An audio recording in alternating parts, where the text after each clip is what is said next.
بسم اللہ الرحمن الرحیم نحمده ونصلی ونسلم علی رسول الکریم اما بعد۔ 2-3 سال سے ہم لوگ یہ دیکھ رہے ہیں کہ رمضان میں حالات کے سازگار نہ ہونے کی بنیاد پر قرآن کے صحیح سننے سنانے کا موقع نہیں مل رہا ہے۔ اس وجہ سے ایک بات ذہن میں آئی کہ فجر کی نماز کے چونکہ ابھی رمضان کے لیے کچھ دن باقی ہیں، تو یہ لوگ ابھی سے اس وبا کے عام ہونے کے اشارے اور خبریں دے رہے ہیں۔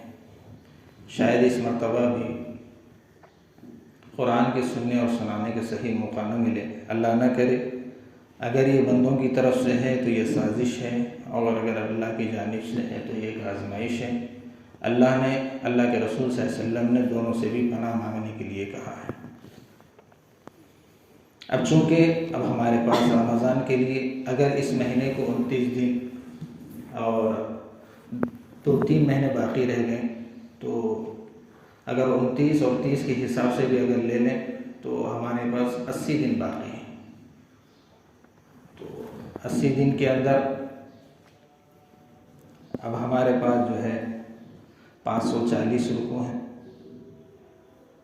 اور اس حساب سے اگر ترتیب کر لیا جائے تو روزانہ 6 سے 7 رکوع کا حساب پڑتا ہے روزانہ کے حساب سے۔ تو ہم نے مدرسے کے حفاظ کو کہا تو وہ لوگ تیار ہو گئے، 3 سے 4 بچے تیار ہو گئے۔ تو انشاءاللہ روزانہ وہ آپ کے سامنے صبح میں 5 سے 6 رکوع پڑھائیں گے۔ وہی ترتیب رہے گی جس طرح فجر کی نماز 10 منٹ ہوتی ہے، وہ بھی 10 منٹ ہوتی ہے، لیکن چونکہ ایک موقع کے لحاظ سے قرآن کے سننے اور سنانے کا ایک ہمارے کو وقت مل جاتا آسانی کے ساتھ، اور بچوں کے اندر ہمت بھی پیدا ہو جاتی، آپ کو سننے کا بھی موقع مل جاتا۔ جس طرح پڑھنے کا ثواب ہے اس طرح سننے کا ثواب ہے۔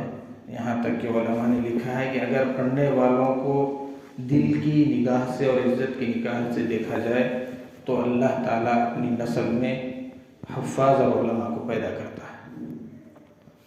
بہرحال وہ لوگوں کے کہنے کے مطابق اگر وہ لوگ مردے کو زندہ قرار دے دیں تب بھی ان کے ہاتھ میں قلم ہے، اگر وہ دنیا میں آنے والے پہلے نمبر پر پہلوان کو بیمار قرار دے دیں تب بھی ان کے ہاتھ میں قلم ہے، لیکن اللہ کے رسول نے پناہ مانگی ہے۔ بہرحال چونکہ یہ قرآن عربی میں ہے، چونکہ ہم ان کے معانی جانتے نہیں ہیں، آج چونکہ پہلا دن ہے اس وجہ سے کچھ تفصیل سے بات بتانی پڑ رہی، ورنہ 2 سے 3 منٹ، زیادہ سے زیادہ 5 منٹ میں جو کچھ پڑھا جائے گا اس کے بارے میں کچھ مختصر باتیں آپ کے سامنے رکھی جائیں گی۔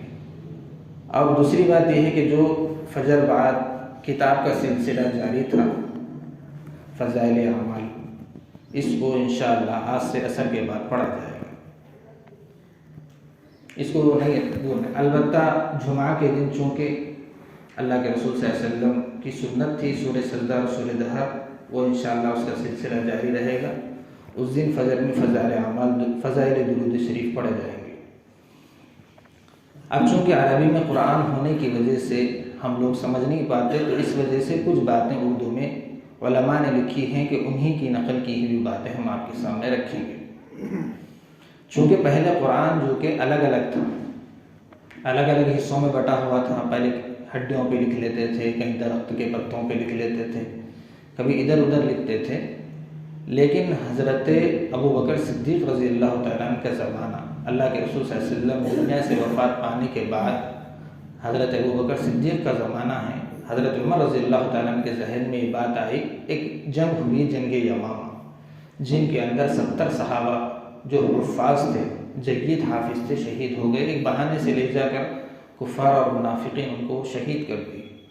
تو حضرت عمر کو بڑی فکر ہوئی کہ اگر اس طرح حفاظ چلے گئے تو پھر قرآن کا ہمیں یاد کرنا، سمجھنا، سمجھانا مشکل ہو جائے گا۔ تو حضرت عمر رضی اللہ تعالیٰ عنہ کے ذہن میں ایک بات آئی کہ قرآن کو ایک جگہ اکٹھا کیا جائے، اس طرح جس طرح ہم قرآن دیکھتے ہیں اس طرح اکٹھا نہیں تھا، قرآن الگ الگ تھا، کبھی پتھروں پر اور کبھی ہڈیوں پر، کبھی پتھروں پر، اس طرح لکھا ہوا تھا۔ تو حضرت عمر رضی اللہ تعالیٰ عنہ حضرت ابوبکر صدیق رضی اللہ تعالیٰ عنہ کے پاس آ کر اس بات کو اپنے ظاہر کی تو حضرت ابو بکر صدیق رضی اللہ تعالیٰ عنہ مطمئن نہیں ہوئے کہ اللہ کے رسول صلی اللہ علیہ وسلم کے زمانے میں جو کام نہیں ہوا ہم وہ کام نہیں کر سکتے۔ چنانچہ تحریک چلتی رہی حضرت عمر کی، تو قلب اطمینان ہوا، مطمئن ہوا، حضرت ابو بکر صدیق رضی اللہ تعالیٰ عنہ بھی مطمئن ہو گئے۔ اس کے بعد دونوں کے اطمینان کے بعد اللہ کے رسول کے زمانے میں اللہ کے رسول کے اوپر جب وحی آتی تھی تو اللہ کے رسول صحابہ کو بلا کر قرآن لکھواتے تھے، بھئی آج یہ آیت لکھو، یہ سورت لکھو۔ تو اس طرح سے ترتیب سے بعض نے کہا ہے کہ 16 صحابہ تھے، بعض روایتوں میں آتا ہے کہ 42 صحابہ تھے، بعض روایتوں میں آتا ہے کہ 48 صحابہ تھے، لیکن اللہ نے حضرت زید بن ثابت رضی اللہ تعالیٰ عنہ سے یہ کام لیا۔ چنانچہ دونوں صحابہ حضرت ابو بکر اور حضرت عمر دونوں مل کر حضرت زید بن ثابت رضی اللہ تعالیٰ عنہ جو قرآن کو لکھنے والے تھے ان کو بلا کر انہوں نے کہا کہ بھئی دیکھیے ایسا ایسا مسئلہ ہے۔ تو انہوں نے بلا کر جب یہ کہا تو وہ بھی یہ کہا کہ بھئی جب اللہ کے رسول کے زمانے میں بات نہیں ہوئی تو ہم یہ کام نہیں کر سکتے۔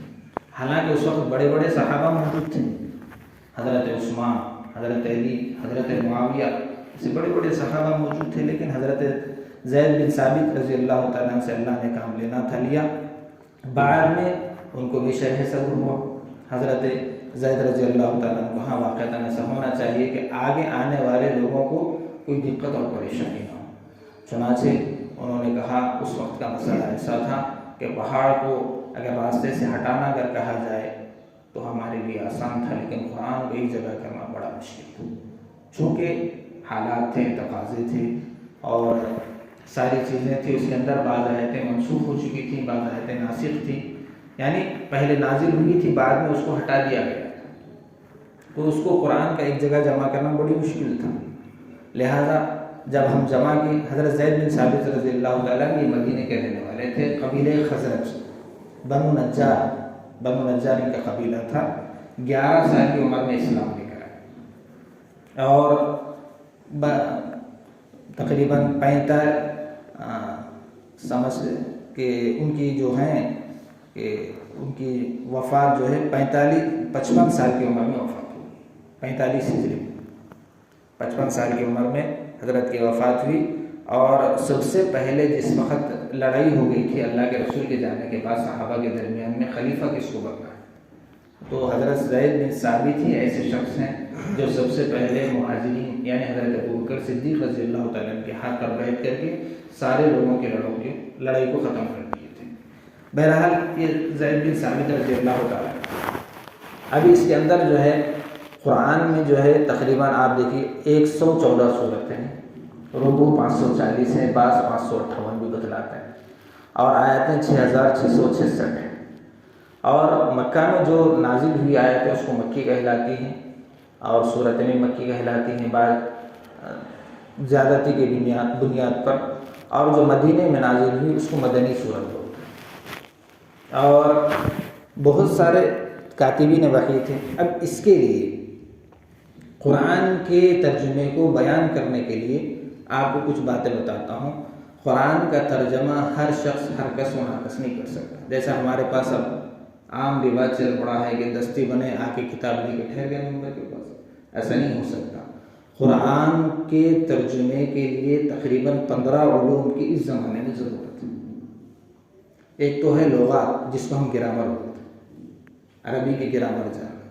دوسرا نحو، کہاں زبر آتا کہاں زیر آتا، زبر زیر کے اس سے بھی معنی میں فرق بدل جاتا ہے۔ تیسرا ہے صرف، قرآن پورے لوگوں کو مخاطب کرا یہ ایک آدمی کو مخاطب کرا۔ چوتھا ہے اشتقاق، یعنی اگر اس چیز سے یہ چیز اگر پھوٹتی ہے تو کیا چیز اس سے نکلتی ہے۔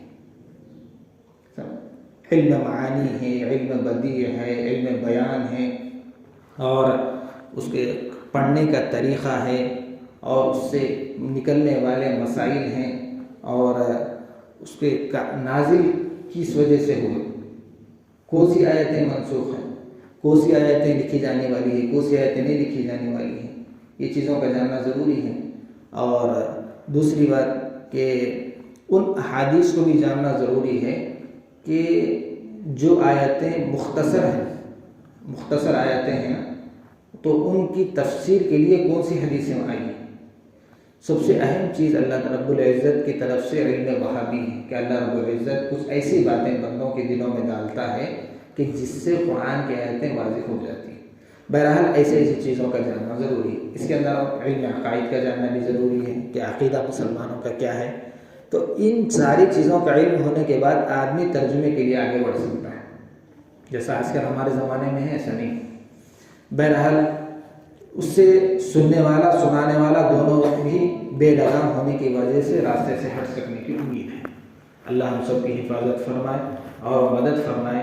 اور اس سلسلے میں آج جو قرآن پڑھا گیا ہے، اس بارے میں پہلے پارے میں ایک تو انسانوں کی قسم بیان کی گئی ہے، دوسرا قرآن کا اعجاز، تیسرا حضرت آدم علیہ السلام کی پیدائش کا قصہ بیان کیا گیا، چوتھا بنی اسرائیل جو آج ہم بولتے ہیں نا اسرائیل، ان حضرت موسیٰ علیہ السلام کے زمانے ان کے حالات بیان کیے گئے، اور اس کے بعد حضرت ابراہیم علیہ السلام کا قصہ بیان کیا۔ تو اب یہ اس کے بعد جو سب سے پہلے انسانوں کی جو قسم بیان کی گئی ہے، اس کے اندر 3 حصے ہیں۔ ایک تو ایمان والے ہیں، اور دوسرے منافقین ہیں، تیسرے ہیں کافر۔ یعنی ابھی جو پڑھا گیا اس کا بتاؤں۔ ایمان والے یہ تو ظاہری اعتبار سے ہے کہ بھئی وہ تو خرچ کرنے اور کیا بولتے ہیں ایمان بالغیب ہے ان کا، وہ لوگ کامیاب بتائیں گے ایسے ایسے۔ کامیاب لوگ کون ہیں؟ کامیابی لوگ فلاح جو ہیں وہ حضرت قطب زمان مجدد دورہ اکابر کے نور نظر اصابر پر مہربان شیخ المشائخ حضرت مولانا شیخ زکریا صاحب کندھلوی رحمۃ اللہ علیہ امام راغب رحمہ اللہ کے حوالے سے لکھتے ہیں کہ دنیا کی کامیابی آدمی کو عزت ملنا ہے اور استغنائیت، دل کی بے نیازی نصیب ہونا، اور آخرت کی کامیابی ایسا علم اور ایسی مالداری اور ایسی چیزیں جو کبھی ختم نہ ہونے والی ہے، وہ چیزیں انسان کو نصیب ہونا ہے۔ تو کامیابی سے مطلب 2 چیزیں ہیں۔ بہرحال یہ چیزیں تو ہو گئی۔ اور منافقین ہر وقت جھوٹ بولتے ہیں، دھوکہ دیتے ہیں، بے وقوفی سے کام لیتے ہیں، دھوکہ دینے کی ہر طریقے سے راستے بنانے کی کوشش کرتے ہیں۔ یہ منافقین کا تذکرہ کیا گیا۔ تیسری بات کافروں کے لیے بیان کی گئی اس کے اندر کہ کافر اللہ رب العزت نے چونکہ ان کو ہدایت کے راستے سے محروم کر دیا، اس طرح سے کر دیا کہ ان کو ہدایت کے راستے پہ آنے سے دل کے اوپر ہدایت کے لیے مہر لگی، ہدایت کی مخالفت کہ وہ لوگ ہدایت پر نہیں آ سکتے۔ یہ قصہ بول کر میں آپ کو ختم کر دوں۔ جب یہ ساری چیزیں ہو گئی ہونے کے بعد حضرت عثمان رضی اللہ تعالیٰ کے زمانے میں ایک جاؤ گے، حضرت زید بن ثابت رضی اللہ تعالیٰ نے تو ایک زمانے میں کر دیے۔ کرنے کے بعد حضرت عثمان رضی اللہ تعالیٰ کے زمانے میں ابی بن کعب اور عبداللہ بن مسعود یہ صحابہ بھی قرآن کو جمع کرے تھے، لیکن ان لوگوں کا قرآن حضرت عثمان رضی اللہ تعالیٰ نے بلا کر رکھ لیے، لگ کر کے حضرت زید بن ثابت حضرت ابو بکر رضی اللہ تعالیٰ کے زمانے میں جو قرآن لے کر آئے تھے، وہ قرآن کو 7 حصوں میں نقل کر کے بڑے دور ممالک میں بھیج دیا، دور ممالک میں بھیج دیا، اور کوئی اختلاف وغیرہ جتنے بھی دوسرے صحابہ جمع کرے تھے ان کو ختم کر دیا۔ اس کے بعد اب ہم لوگ برجستہ یہ کہہ سکتے ہیں کہ اس کے مقابلے میں جو دوسری چیزیں ہیں جیسے تورات ہے، دوسری کتابیں انجیل ہے، زبور ہے، وہ ساری معتبر نہیں مانی جائیں گی۔ قرآن ہی ایک ایسا واحد کلام ہے جو اللہ رب العزت نے اپنی حفاظت کا ذمہ دیا ہے۔ حضرت مولانا قاسم نانوتوی رحمۃ اللہ علیہ دیوبند کے ناظم صاحب تھے، ان کے پاس ایک عیسائی آیا، عیسائیوں کا نیا سال ہے نا آج سے، لیکن ہمارا ضمیر بڑھ چکا ہے کہ ہم بھی ان کے ساتھ جشن منا رہے ہیں، حالانکہ ایسا نہیں ہے، وہ تو ہماری رہبری میں چلنا چاہیے تھا۔ تو حضرت مولانا قاسم نانوتوی رحمۃ اللہ علیہ کے پاس آیا، آ کر یہ بولا کہ بھائی قرآن میں کہاں یہ ہے کہ اللہ رب العزت نے قرآن کا ذمہ لیا؟ قرآن میں آیا تھے انا نحن نزلنا الذکر ہے، نزلنا القرآن نہیں کہ ہم نے قرآن کو نازل کیا، اس طرح کی آیت نہیں ہے۔ انا نحن نزلنا الذکر، ہم نے قرآن کو نازل کیا نہیں ہے بلکہ ہم نے اپنے ذکر کو نازل کیا، ہم اس کی حفاظت۔ ذکر سے مراد اللہ کا تورات بھی ہو سکتا ہے، انجیل بھی ہو سکتا ہے، زبور بھی ہو سکتا ہے، ساری چیزیں دوسری کتابیں بھی ہو سکتی ہیں، تو اس سے ہماری کتاب بھی ہو سکتی ہے انجیل۔ تو حضرت مولانا قاسم نانوتوی رحمۃ اللہ علیہ، ان کو اللہ رب العزت نے بڑا علم دیا تھا۔ انہوں نے کہا کہ دیکھیے قرآن پاک اور دوسری کتابیں ایک ہی مرتبہ نازل ہوئی، اور قرآن پاک تھوڑا تھوڑا نازل ہوا، اور عربی میں تھوڑا نازل ہونے کے واسطے الگ الفاظ ہیں، ایک ساتھ نازل ہونے کے واسطے الگ الفاظ ہیں۔ ایک ساتھ اگر نازل ہوا انزلنا بولتے ہیں، سمجھ گئے، انزلنا بولتے ہیں، اور تھوڑا نازل ہوا تو نزلنا بولتے ہیں۔ تو قرآن میں کیا ہے، انا نحن نزلنا، تو قرآن پاک تھوڑا نازل ہونے کی وجہ سے اللہ رب العزت نے نزلنا فرمایا۔ تو اس طرح تفسیر کے لیے ان علوم کی ضرورت پڑتی ہے، تاکہ سامنے والا اگر کوئی بات راستے سے ہٹنے کی کہے تو آدمی اس کو پکڑ سکے۔ اس وجہ سے حرکت و ناقص کی تفسیر بھی نہیں سننا چاہیے۔ ایسا نہیں کہ میری تفسیر سنو، میں بھی تو دوسروں کی کتابیں دیکھ کے بولو۔ اہل حق علماء کی تفسیر پڑھنا چاہیے، تفسیر سننا چاہیے۔ اگر آپ غلط لوگوں کی، غلط بیان کرنے والوں کی باتیں سنیں گے تو آپ بھی خود راستے سے ہٹیں گے، سامنے والا تو پہلے سے راستے سے ہٹا ہوا۔ اس وجہ سے یہ بات بننا چاہیے۔ بہرحال ان ساری چیزوں کے آج کی جو بات بتائی گئی ہے، انسانوں کی قسمیں بتائی گئی ہے، ایمان والے، منافقین اور کافرین۔ ان تینوں اقسام انسان اس آج جو پڑھا گیا ہے اس کے بارے میں بتایا گیا ہے۔ اللہ تعالی ہم کو شرور و فتن سے ہم سب کی حفاظت فرمائے، عافیت کے ساتھ قرآن کا جو سلسلہ شروع کیا گیا ہے اس میں ہماری مدد فرمائے۔